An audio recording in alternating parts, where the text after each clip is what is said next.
Amigas, amigos, qué gusto saludarles desde la parroquia de los Santos Cosme y Damián, en donde siempre les recuerdo que no tengo un estudio profesional, sino es la oficina parroquial.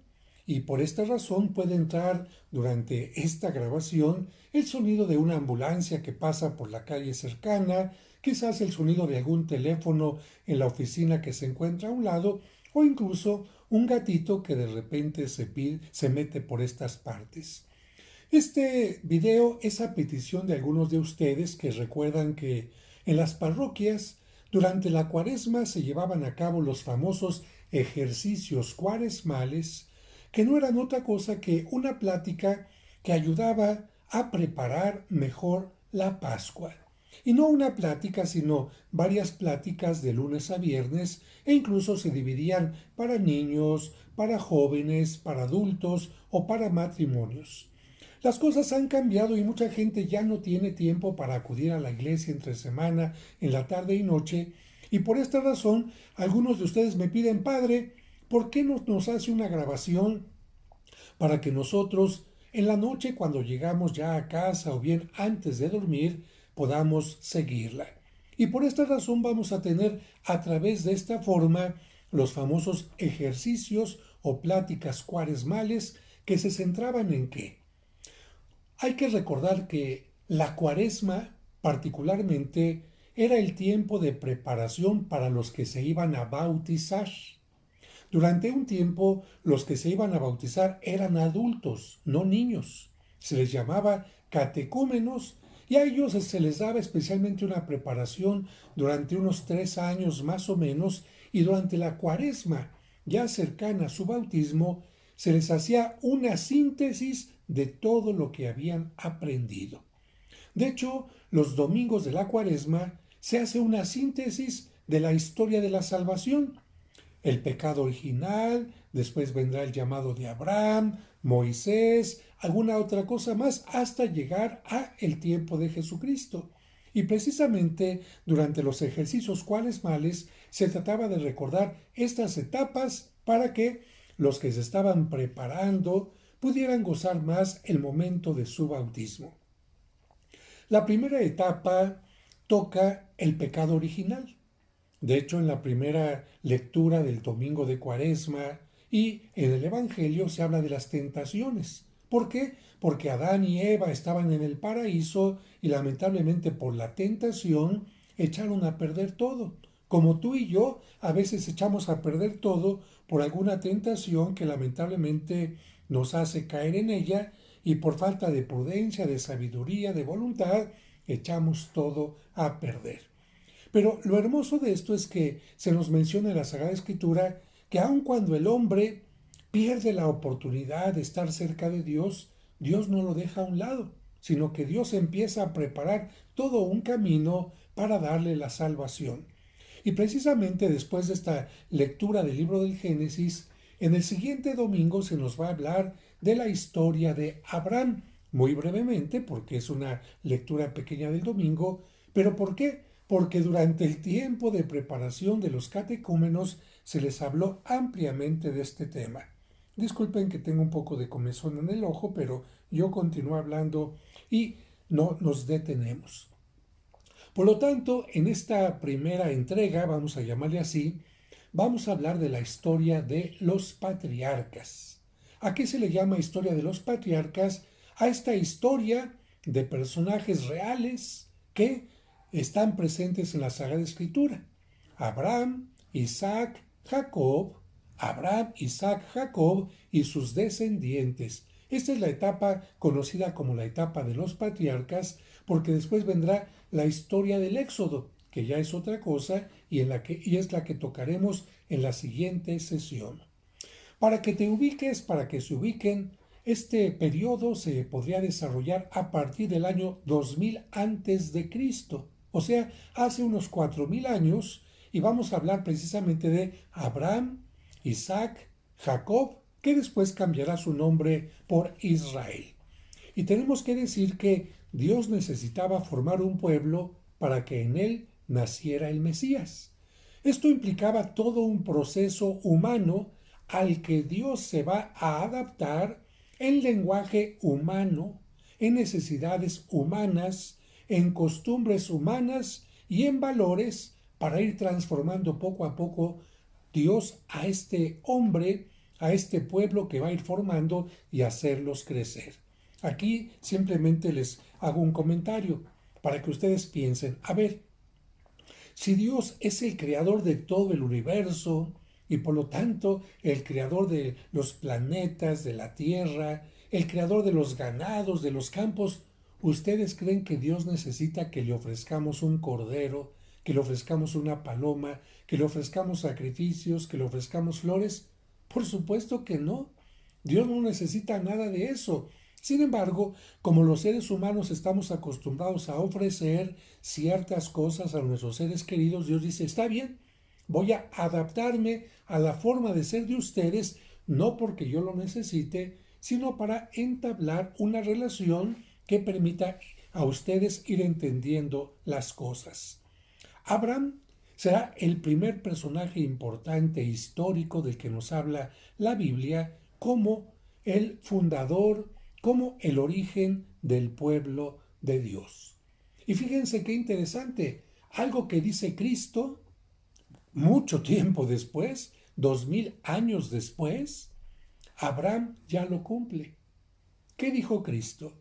El que no sea capaz de dejar por mí padre, madre, esposa, hijos y tierras, no es digno de mí. ¿Y qué hace Abraham? Exactamente esto, 2000 años antes de Cristo. ¿Dónde vivía Abraham? Abraham vivía en Mesopotamia. Ustedes saben que Mesopotamia, una cultura entre el río Éufrates y el río Tigris, fue una de las culturas más importantes donde empieza a desarrollarse la historia. Ahí se empieza a desarrollar la escritura y a partir de la escritura la historia y mucha cultura también. Concretamente vive en Ur, una parte donde vivían los caldeos, y en esta parte había politeísmo. ¿Qué significa teo? Dios. Teísmo, dioses. Poli, muchos dioses. Así que Abraham vivía rodeado de gente que creía que el sol era Dios, que la luna era diosa, que la tierra era diosa, que los mares eran dioses, en fin. Pero Abraham es elegido por Dios. ¿Por qué?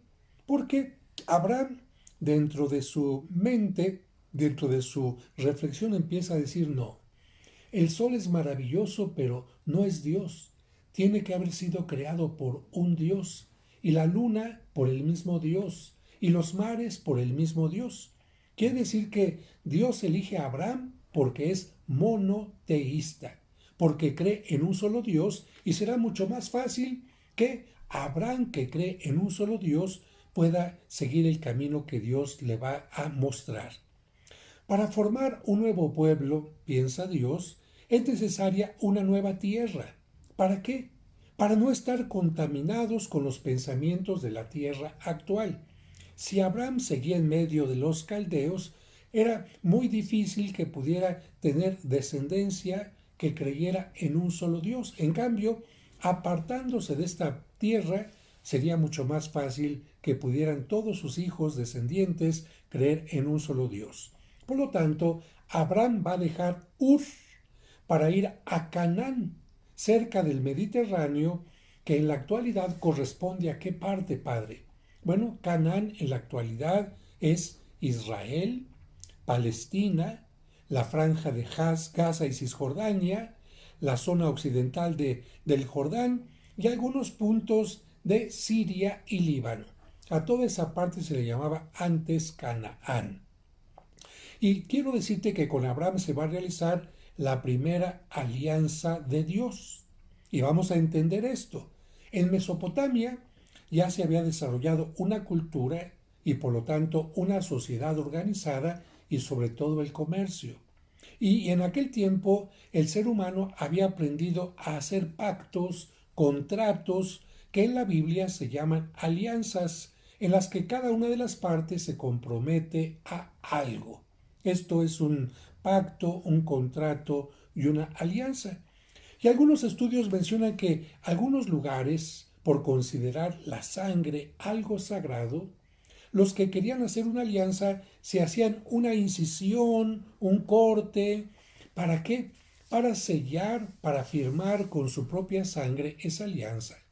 Pero que posteriormente, en lugar de hacer estos cortes donde juntaban la sangre o la dejaban caer en algún documento o algo, posteriormente pasó para hacerse las alianzas con la sangre de animales, por lo que había animales que se tenían que sacrificar.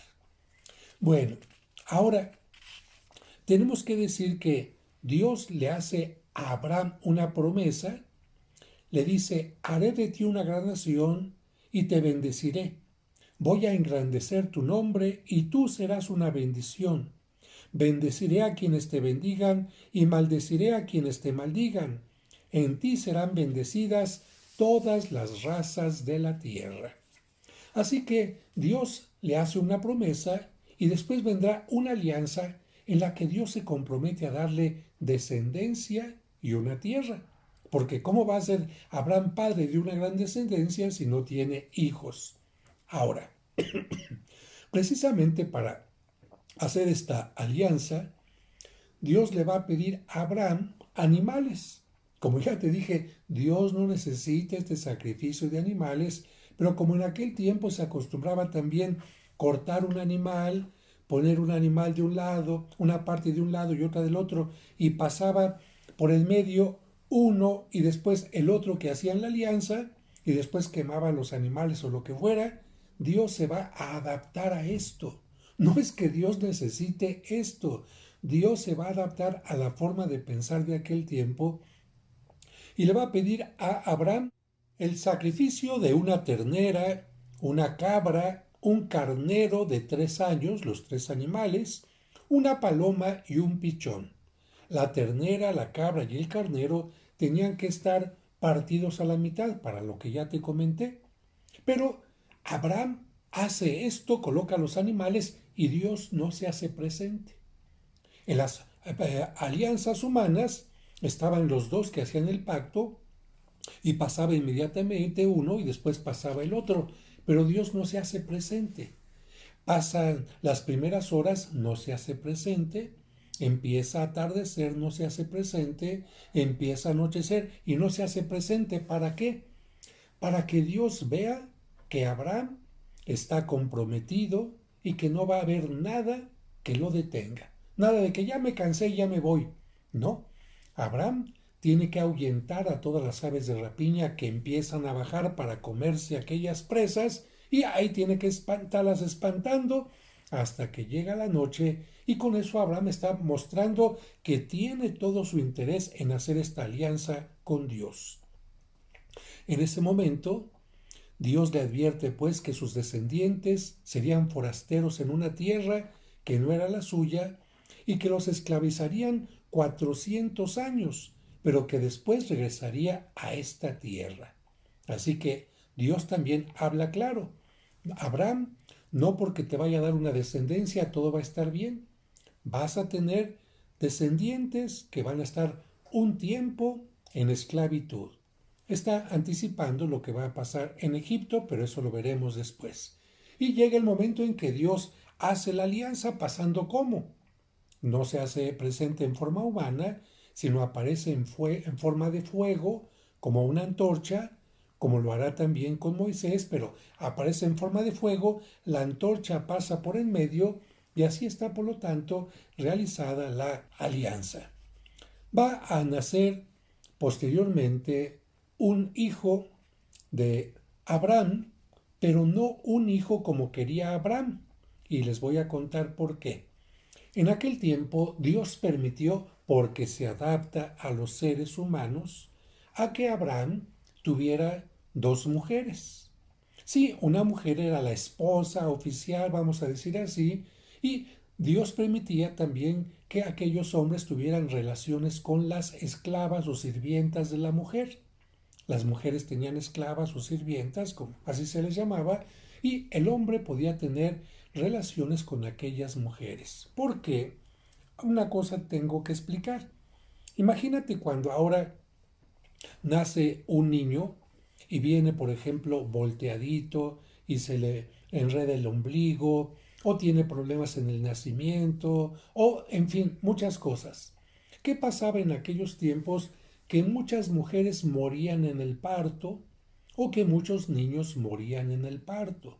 Y como se trataba de que un grupito pequeño de personas crecieran para formar un clan, una familia, una tribu, y no fueran atacados fácilmente por otros clanes, familias o tribus, Dios permitía que tuvieran varias esposas para que tuvieran muchos hijos. Si algunos morían, bueno, seguían adelante. Si alguna esposa moría, la otra esposa o esclava seguían adelante. Y así el clan iba creciendo, la tribu iba creciendo. Por eso Dios permitió en una etapa del Antiguo Testamento que los que le seguían tuvieran varias esposas, pero esto iría cambiando poco a poco. Pero como Sara no podía tener hijos, entonces el primer hijo que va a tener Abraham fue de su esposa Agar. Y el hijo de la esposa Agar se llamó Ismael. Tengo que decirte que de Ismael vendrán los ismaelitas, los musulmanes, ellos se consideran descendientes de Ismael. Pero aquí algo muy importante, Abraham no se sentía contento porque para que un padre se sintiera contento tenía que tener un hijo con la esposa.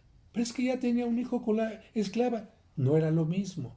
El pensamiento de aquel tiempo era un hijo de la esposa es el hijo de la bendición.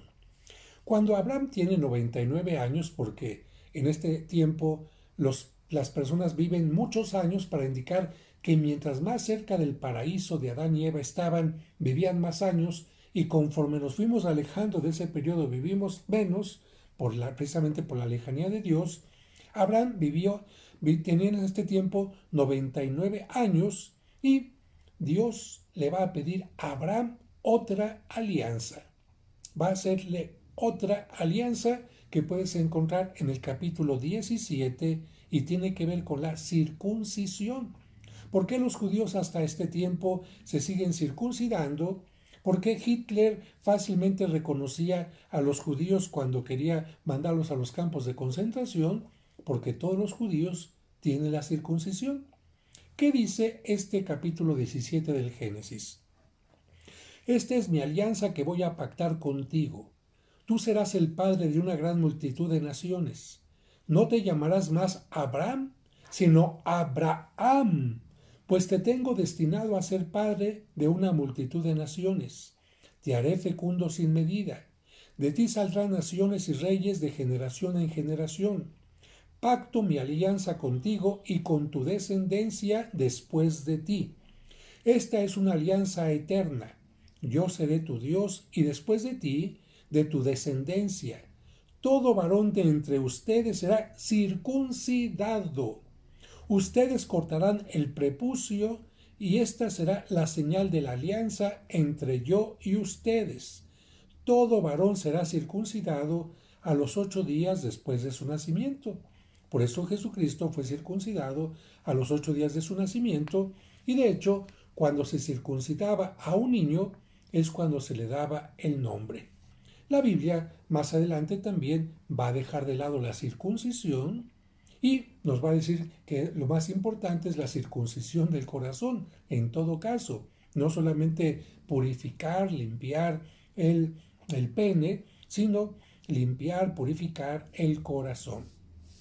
Y esto de la alianza, pues también tiene una cosa muy particular, porque en aquel tiempo también se hacían alianzas con el cuerpo, marcas, tatuajes, etcétera, y Dios dice, bueno, una alianza en la carne para que no se te olvide, porque a veces necesitamos algo marcado para que no se olvide. A Sarai, así se llamaba la esposa de Abraham, Dios también le cambió el nombre por Sara y le dijo a Abraham que ella también sería la madre de una gran multitud. Por eso Abraham significa padre de muchos y Sara madre de muchos. En ese momento, cuando Dios le dijo a Abraham que su esposa sería madre de una gran multitud, Abraham se rió. Y en otro pasaje también del Génesis, cuando Sara se enteró de esto, también se rió. Pero Dios le aseguró que tendría un hijo con Sara y le pondrían el nombre de Isaac. ¿Y saben qué significa Isaac? El hijo de la sonrisa. ¿Por qué? Porque Abraham se rió, porque Sara se rió, pensando que eso sería imposible. La bondad de Abraham se va a ver en un punto importante del libro del Génesis. No solamente era un hombre creyente, sino un hombre bondadoso, porque cuando se entera de que una ciudad, otra ciudad, Sodoma y Gomorra, van a ser destruidas porque viven en forma pecaminosa, Abraham se preocupa y le dice a Dios, Dios mío, ¿cómo vas a destruir una ciudad si en esa ciudad hay gente buena también? Y aquí, en este texto, se va a ver la mentalidad de aquel tiempo y de ahora todavía en el regateo, una forma de pensar al que Dios se presta. Si ustedes visitan todavía actualmente Jerusalén, por ejemplo, cuando van a las tiendas no tienen que pagar lo que les dice el vendedor, tienen que regatear. El vendedor les va a pedir 100, ustedes ofrezcan 20, el vendedor les va a pedir 80, ustedes ofrecen 40, el vendedor va a pedir 60, ustedes ofrecen 50, en fin, es un regateo. Y fíjense qué curioso que esta manera de comerciar de aquel entonces, que sigue hasta ahora, Dios acepta tenerla con Abraham. Imagínense Dios prestándose a un regateo. ¿Por qué? Porque Dios está adaptando a la mentalidad de aquel tiempo, a la mentalidad de Abraham. Dios no puede exigirle a la gente de aquel tiempo lo que exigirá después, porque quizás no lo comprenderían. Y entonces Abraham le dice, Señor, ¿vas a destruir aquella ciudad si hay 100 gentes? No, no, no la destruiré. Pero ¿qué tal si hay 80? ¿Pero qué tal si hay 70? ¿Pero qué tal si quién sabe qué? Como diciendo, ¿en cuánto me lo dejas? Y finalmente Dios dice, si hay, aunque sea pocos justos, yo no la destruiré. Lamentablemente se nos habla de que esa ciudad estaba llena de maldad y por lo tanto se habla de la destrucción, pero más que Dios la haya destruido, es el ser humano el que se destruye cuando está lleno de maldad. Bien, pasamos ahora al nacimiento de Isaac. Cuando Sara queda embarazada, ya nace Isaac. Y entonces va a despedir, porque también hay sentimientos, emociones, como Agar se estuvo burlando primero de Sara. Ay, si yo tengo un hijo y tú no tienes, tengo un hijo y tú eres la estéril. ¿Qué creen? Pues cuando Sara tuvo al hijo, ¿qué hizo? Hasta luego, Agar, ya no te necesito, que te vaya muy bien. Y entonces Agar se retira al desierto de Parán y ahí crece Ismael y se casará con una egipcia, y esta historia de Agar e Ismael se queda ya de lado porque continúa la historia con Isaac. Cuando el niño ya está más grandecito, Dios le va a decir, ahora quiero que me lo sacrifiques. Aquí vuelvo también a mencionar qué pasaba en aquel tiempo. En aquel tiempo donde vive Abraham, la gente estaba acostumbrada a sacrificar a niños recién nacidos. No lo veían como algo malo. Fíjense, algo parecido a nuestro tiempo. Alguien va a decir, pero qué terrible, ¿cómo matar a niños recién nacidos? Bueno, lamentablemente esto lo puedo comparar a que mucha gente en nuestro tiempo ve como normal el aborto, matar a inocentes en el vientre de su madre. Así que, así como actualmente con la mentalidad grande, científica, etcétera, del ser humano con los derechos actuales, imagínense en aquel tiempo, donde a los niños no se los consideraba tan importantes que tuvieran derechos, en aquel tiempo se sacrificaban muchos niños cuando nacían. ¿Por qué lo hacían? Porque la gente pensaba que como el primer hijo, especialmente, era una bendición de los dioses, si se lo ofrecían a los dioses les iban a multiplicar campos de siembra, les iban a multiplicar más hijos. En cambio, si no le ofrecían al primer hijo, no les iban a dar nada. Y esto era común. Por eso seguramente cuando nace Isaac, Abraham piensa que Dios se lo va a pedir. Pero curiosamente Dios no se lo pide.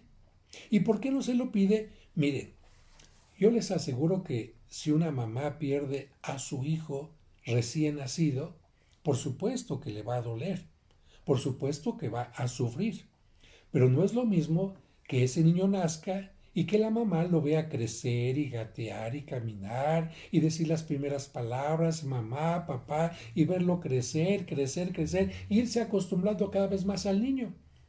Precisamente por eso, Dios, sabiendo que esto va a ser más difícil, le va a hacer una prueba más difícil a Abraham. Y no le va a pedir al niño Isaac que se lo sacrifique cuando está naciendo, sino se lo va a pedir cuando está llegando ya a esta edad en la que muchos consideraban que el niño se comenzaba a convertir en un hombrecito. Y aquí hay un problema porque si Dios le ha prometido a Abraham que va a ser padre de una gran descendencia, ese es el puente, Isaac es el puente para eso, y Dios le pide que se lo sacrifique, entonces el puente, el camino para tener una gran descendencia, se acaba. Y parece entonces que Dios no va a cumplir su palabra, no va a cumplir con el pacto. Y Abraham se pone a pensar, a ver, si yo que soy humano lo voy a cumplir, Dios lo tiene que cumplir. ¿Cómo le va a hacer? No sé, no sé, pero Dios no puede fallar su palabra. Y le va a pedir Dios que vaya a sacrificar a ese niño a la región de Moria, al monte Moria, que es donde el actual Jerusalén. Precisamente por esta razón, Jerusalén es tan importante para los judíos.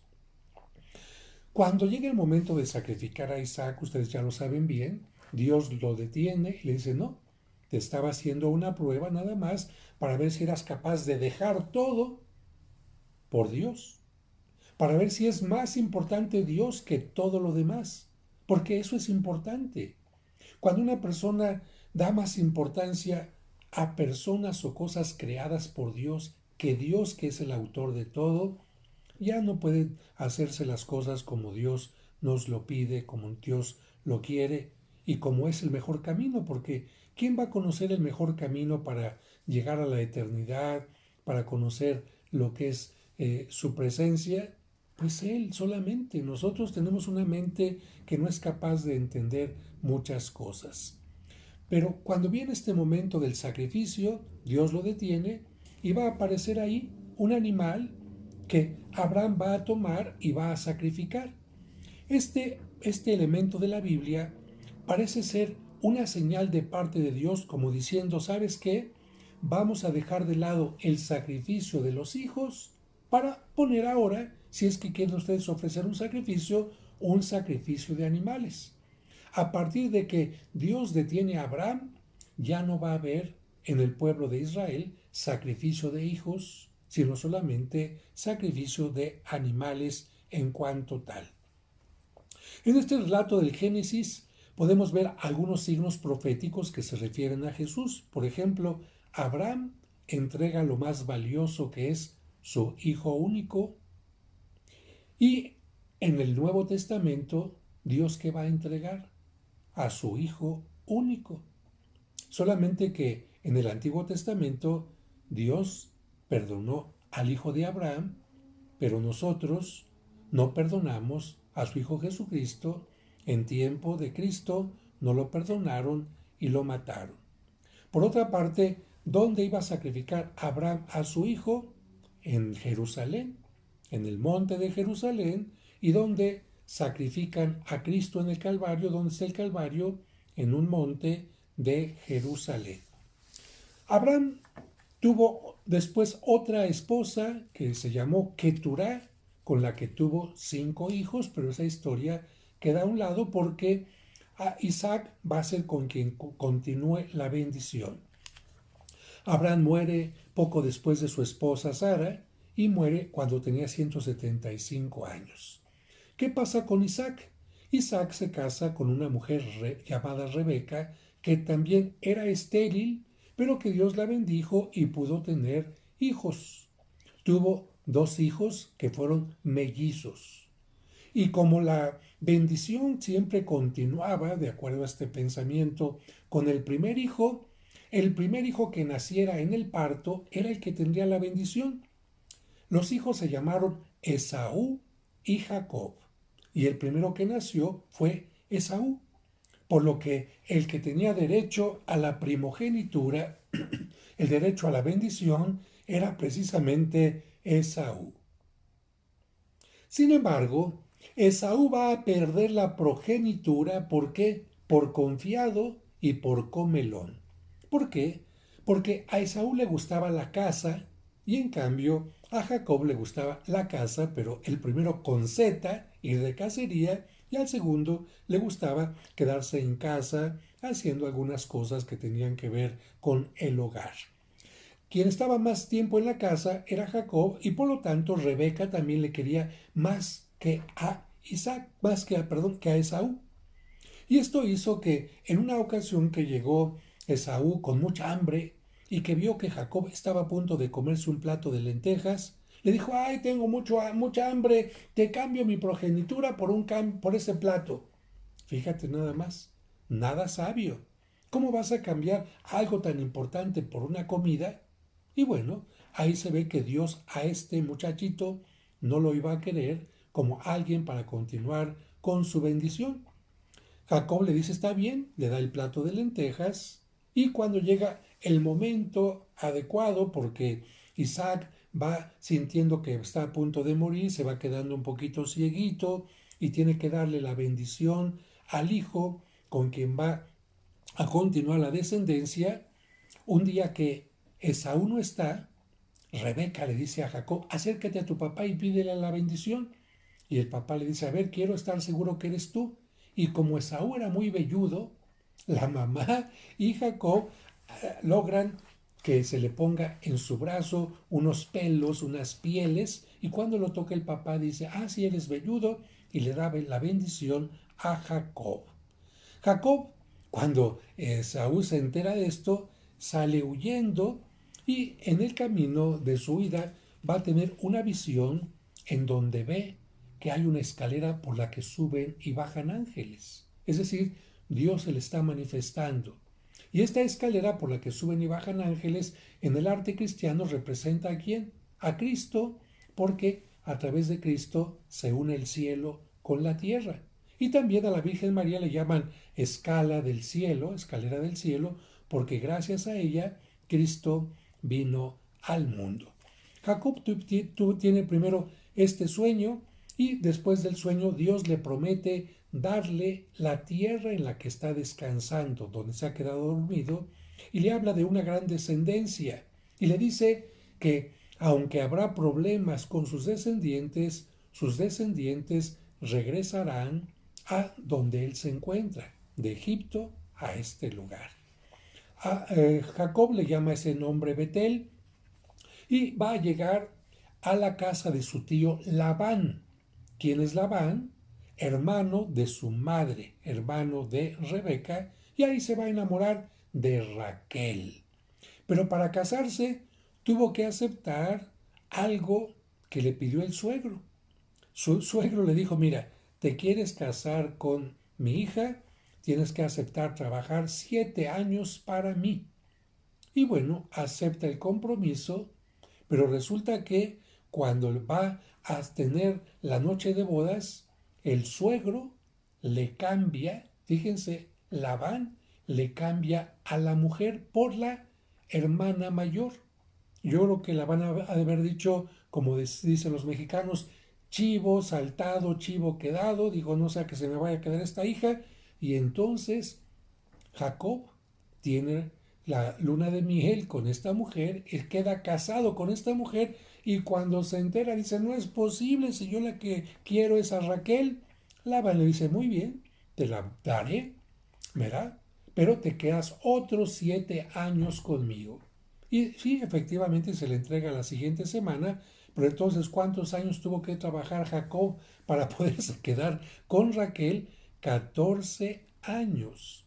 La primera esposa se llamó Lía y la esposa querida fue Raquel. Pero, como les he comentado, el esposo podía tener relaciones con las esposas y con las sirvientas de las esposas. Y Lea tenía esclava a Silpa y Raquel tenía esclava a Bila. Así que Jacob eh, tuvo 13 hijos. Ay, padre, sabíamos que 12. No, tuvo 13. Lo que pasa es que tuvo una hija, pero a las hijas no se les considera como parte de las tribus por las cuales continúa la descendencia. De su primera esposa, Lea tuvo a Rubén, el hijo mayor, a Simeón, a Leví, que es el que va a dar origen a la tribu levítica, que se encargarán de ser sacerdotes, que tuvo también a Judá, que va a ser de donde van a venir los judíos. Judá va a tener a Isaacar, a Zabulón y a Dina. Dina, que era la mujer. Pero como las mujeres no contaban, entonces se habla solo de las 12 tribus de Israel. Después Jacob de Bila, la sierva, de Silpa, la sierva de Lea, tuvo a Gad y a Aser. Después de Bilha, la sierva de Raquel, tuvo a Dan y a Neftalí. Y con Raquel, finalmente, al final de todos, tuvo a 2 hijos.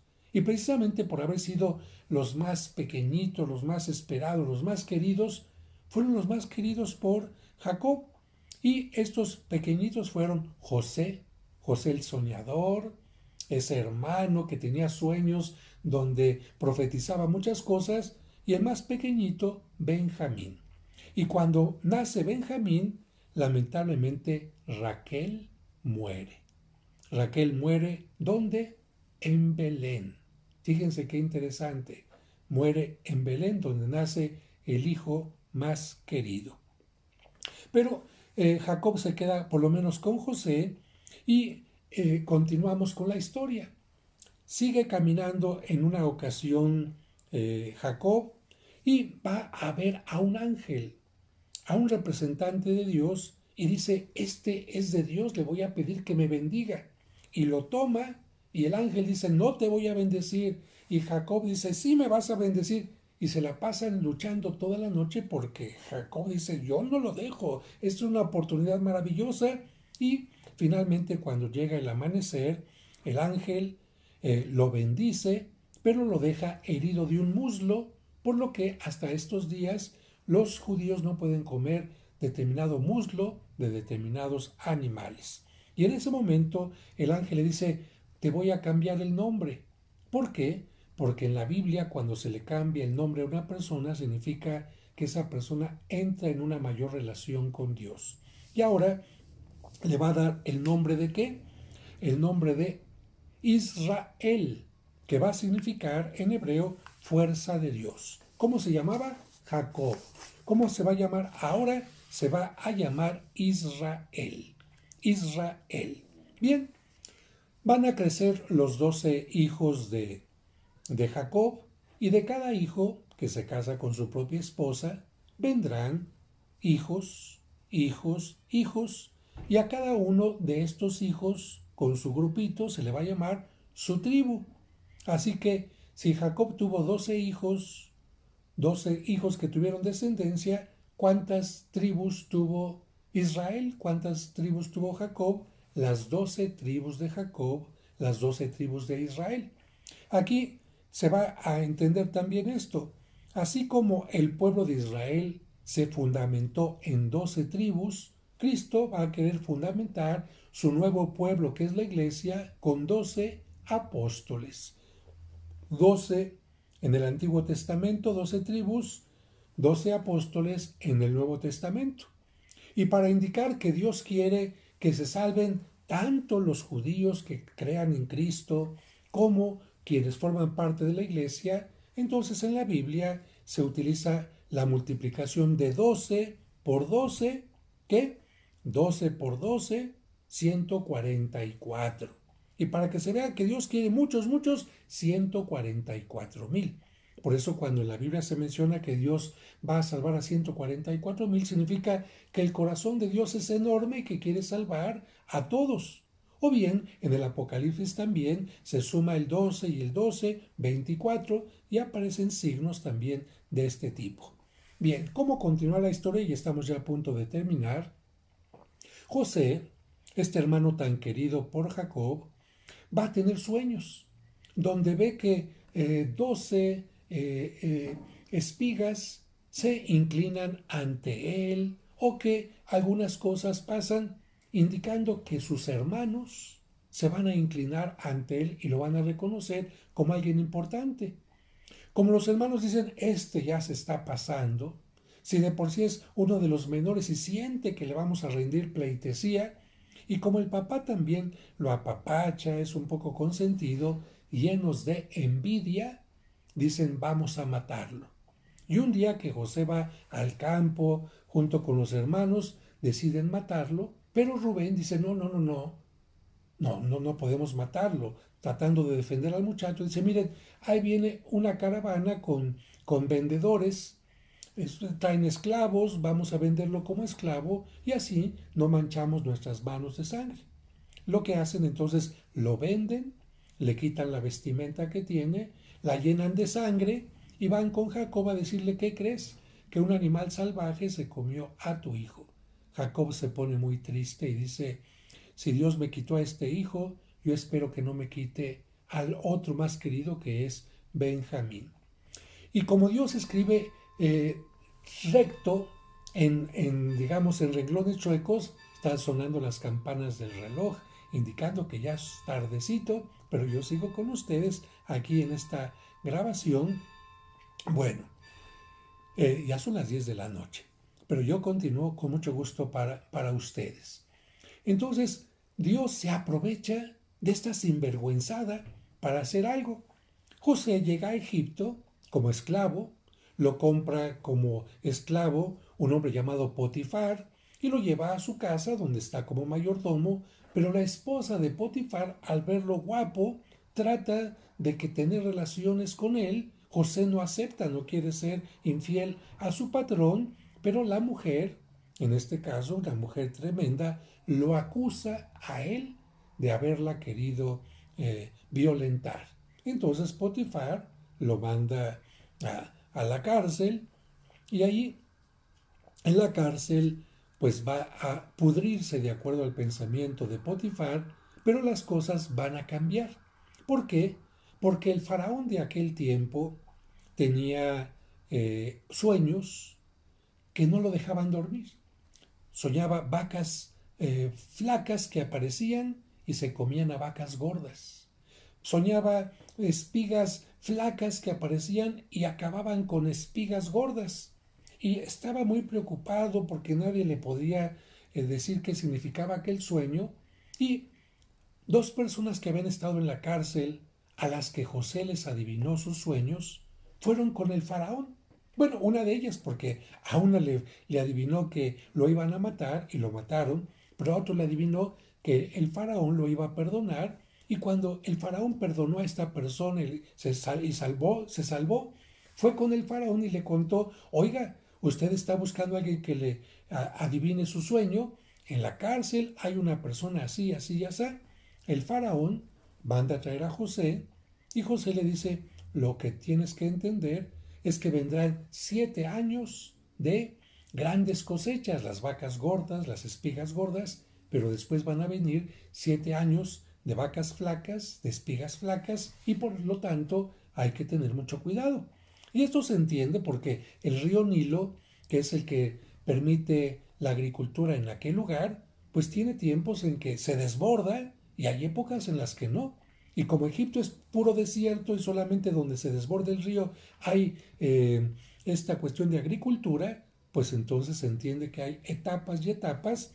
Y lo que hace el faraón es poner a José al frente de los graneros para que se guarde grano suficiente en tiempos de abundancia para cuando haga falta. Así que el faraón va a poner a José como secretario de Hacienda, pues vamos a decir así, y José lo hace muy bien.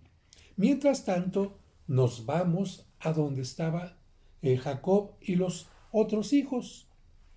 Así como en Egipto empieza a haber hambre porque hay sequía, también en Canaán hay sequía. Y si hay sequía hay falta de alimentos y tienen que buscar dónde hay alimentos. Y entonces dicen, nos enteramos que en Egipto hay, vamos a Egipto, vienen algunos hijos, menos Benjamín. Jacob dice, no, no quiero perderte a ti. Van los hijos a donde está José. José los reconoce, ellos no, y les da costales con alimento, pero en un momento determinado va a decir, tráiganme a el hermano menor para que yo les siga dando alimentos. Lo llevan y cuando están ahí, José hace una trampa para que Benjamín se quede ahí y no pueda regresar con el papá. Y les dice a los hermanos, vayan y díganle al papá que si él no viene, yo no me doy por enterado de que este muchachito es inocente de algo que le he inventado. ¿Con qué sentido hizo esto José? Porque José sabía que Jacob no viajaría. Imagínense, en nuestro tiempo viajar para una persona mayor es complicada. Entonces José sabía que su papá no iba a viajar a Egipto porque sí, pero si se quedaba Benjamín en Egipto, el papá por el amor al hijo tendría que viajar. Así que Jacob llega, encuentra a Benjamín, todos reconocen a José y colorín colorado, parece que este cuento, esta historia ha terminado y de hecho así es como casi va a terminar. El faraón, como tenía gran aprecio por José, recibe a Jacob, recibe a sus hijos con toda su descendencia, las 12 tribus, y ahí viven tranquilamente. Lamentablemente va a morir José, va a morir Jacob, van a morir también muchos de los familiares de José, los descendientes van multiplicándose, pero va a subir al trono un nuevo faraón que al ver a tantos hebreos va a decir, estos pueden rebelarse y pueden atacarnos. Por lo tanto, da la orden de que todo niño judío, mejor dicho, niño hebreo que nazca, sea asesinado. Y con esto nos quedamos. ¿Para qué? Para continuar en la siguiente sesión hablando del siguiente libro que será el Éxodo. El libro del Génesis termina precisamente cuando José, su padre y sus hermanos se reúnen en Egipto y ahí termina esta historia. Y solamente hago un paréntesis porque de repente digo judíos y el nombre correcto no es este. Digo esto para que lo entiendan. Pero los descendientes de Abraham, lo correcto es llamarles hebreos. Abraham, descendientes de Abraham, Isaac y Jacob, lo correcto es llamarles hebreos por una persona descendiente de Noé que se llamó Eber. Por esta razón se les llama hebreos. Después, ya por el nombre de Israel que vamos a ver más adelante, se les va a llamar israelitas y ya después por la tribu de Judá se les va a llamar judíos, pero eso lo trataremos de tocar más adelante. Como conclusión tengo que decir que durante la Cuaresma Dios nos diría, le pedí a Abraham que hiciera una alianza conmigo y yo quiero hacer una alianza contigo también. De hecho la hemos hecho. En el bautismo yo te acepté como mi hijo y tú, aunque eras pequeñito, con el paso del tiempo tendrías que aceptarme como tu padre, confiar en mí, vivir de acuerdo a lo que yo te pido y permitir que yo te muestre el camino para ser feliz a través de los sacramentos, a través de las obras de misericordia y de muchas cosas más. Date cuenta de qué amor tan grande tengo por ti que permití que sacrificaran a mi Hijo Jesucristo. Él quiso que su sacrificio quedara presente en la Santa Misa y tú desprecias la Santa Misa. En la Santa Misa, cada vez que se celebra la Eucaristía, Cristo está, vamos a decir, actualizando su sacrificio en la cruz para perdonarte de tus faltas, para ayudarte a que estés cerca de mí, para que tengas la santidad, pero tú no escuchas mi palabra. Sin embargo, yo te sigo mostrando el amor en todo momento. Y otro punto importante que podemos sacar de reflexión como una profecía es que los hermanos vendieron a José pensando que con eso terminaría una historia. Como Judas vendió a Cristo pensando que con eso terminaría una historia, pero Cristo, así como José, triunfó resucitando, haciendo que, aunque hayan sido vendidos ambos son signo de salvación. Hay muchas cosas de qué seguir hablando, pero como ustedes tienen un tiempo limitado, no quisiera exagerar, no quisiera abusar y solamente dejarles con esta reflexión de el primer libro de la Biblia del Génesis que nos recuerda el hombre, Adán y Eva, somos capaces de pecar, pero Dios nunca nos abandona. Y si para salvarnos tiene que irse adecuando a nuestra forma de ser, Dios lo va a ir haciendo. Por eso en el Antiguo Testamento hay cosas que nos llaman la atención humanamente hablando, pero no es Dios que las quería, sino Dios se adapta a la forma de ser de esa época. Espero que Dios les bendiga y continuamos a través de mi canal para la siguiente charla cuaresmal.